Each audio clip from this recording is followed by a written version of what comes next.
Cardia, we very much welcome today the ending at last of this 30th Dáil, something that should have happened, in our view, a considerable period of time ago.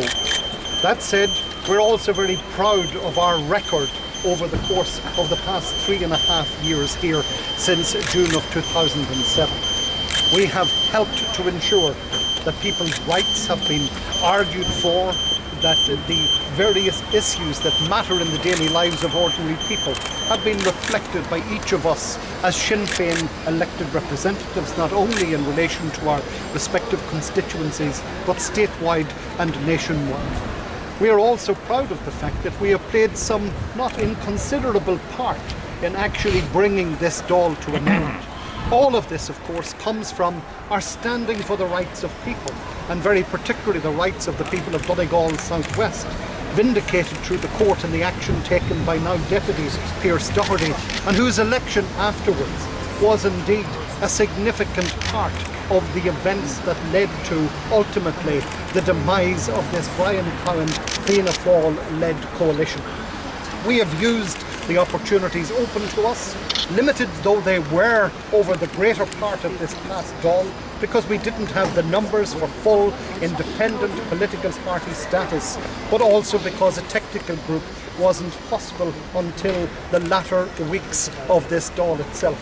But over those 8 sitting days, when we did indeed have the chance to hold this Taoiseach to account, when we had the opportunity to put priority questions to a succession of government ministers, I think it is apparent that the Sinn Féin deputies presented a fearless challenge to this government and a real competition to each of the other opposition voices in this House.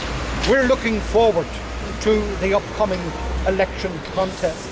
We are confident that the position we have taken, opposing the consensus for cuts, opposing the IMF, ECB and EU deal, and I have it to say that we're calling here today on all the political parties going before the people to recognise that this IMF, EU, ECB deal is one that spells ruination not only for this economy but for individuals and for families up and down the length and breadth of this state.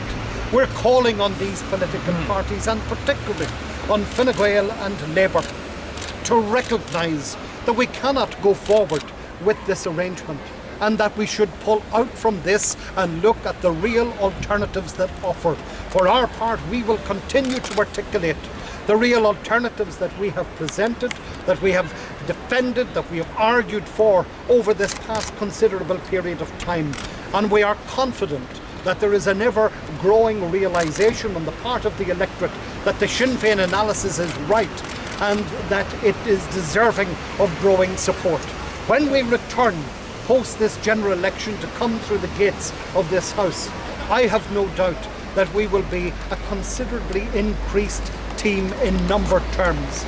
We are reflecting on our first canvass returns in different constituencies around the country, and I am looking forward to being a part of that increased number of Sinn Féin deputies to play whatever role the configuration of the 31st Dáil will present to us.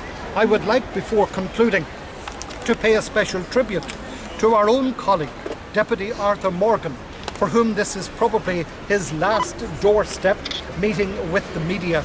And I want to pay tribute to Arthur for all his years of service going back to 2002, but very particularly over the greater part of this past Dáil period as finance spokesperson since 2007. Arthur was absolutely central to the presentation, the development and the fine-tuning of Sinn Féin's position on a succession of budgets and on all the critical challenges that we face as a people today. This government undoubtedly are now finished, and I have no doubt that the people will give a very, very harsh judgment to its component parts. We look forward not to their being replaced by new voices and faces only, but very importantly by a whole new approach, new policies that will be reflective of the needs of people and will put the people first. That's Sinn Féin's commitment going into this general election, and we are looking forward to the debates that will present over the coming weeks. Deputy, please put a figure on your target for seats. target for seats, Mary. Well, again, it's like this. It's very, very difficult to put numbers on it. We have avoided doing that. But you can certainly see that the subtext of what I've said is that we would like, most certainly, to have full political party status here post the next general election, whatever number that would be. That has been a significant difficulty for us since 2007, having to sit and watch leaders' questions, priority questions, and yet not having the opportunity to directly participate. And I think that that certainly would be our baseline goal. Do you think it's something you'll be able to achieve quickly? I have every confidence that this is something we will realise on this occasion. We're putting forward excellent candidates up and down the length and breadth of the country, and in my own constituency, for the very first time, Sinn Féin are going forward not just to seek the return of a sitting deputy, but actually to ensure the election of a running mate where 2 TDs, hopefully from Sinn Féin, will be elected in Cavan and Monaghan. And Catherine Riley, one of our own backroom staff here, working closely with Arthur Morgan over the past 3 years, is my colleague candidate in Cavan Monaghan on this occasion, and we are confident from the early indicators that our campaign is moving towards a successful outcome for both of us. I just want I know we'll be hearing from you later in the door chambers. I just wanted to direct a question quickly. Very good. Pierce, you're the newest member of the 30th Dáil, a very short-lived time in the Dáil chamber. Mixed emotions heading into this election. Well, we always knew that we'd be facing the general election, and one of my the reasons that I took the court case was twofold. One, to stand up for the people of Donegal South West, but also to bring to an early end this farce that was going on in the 30th Dáil.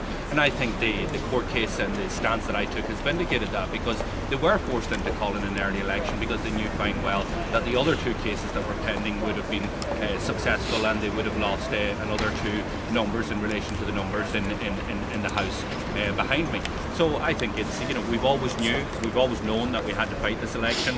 It's been tough. It will be tough, I'm sure, in this campaign. It'll be tougher than the by-election, I believe. But we're up for the challenge, and I think that over the last 8 weeks that I've served here, there's no doubt in my mind that I have made an impression, that we have put it up to the government, that we've put it up to the opposition as well, that we have real credible alternative, and at least in this election, whether you agree with us or you disagree, that you have a clear alternative in what Sinn Féin is saying in relation to the bondholders, in relation to the EU, IMF, and in relation to reversing the budget cut that was introduced in law just last week in the finance bill. And just to remind you, I mean, we cannot lose sight of the fact that the Dáil is dissolving today, on the very day that the cuts in the minimum wage come into effect.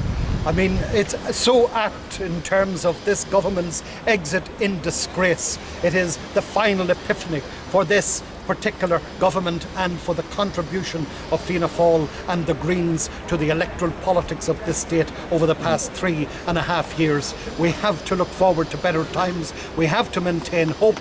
Sinn Féin are going to be a part of all of that, and we look forward to speaking to you all in the not too distant future.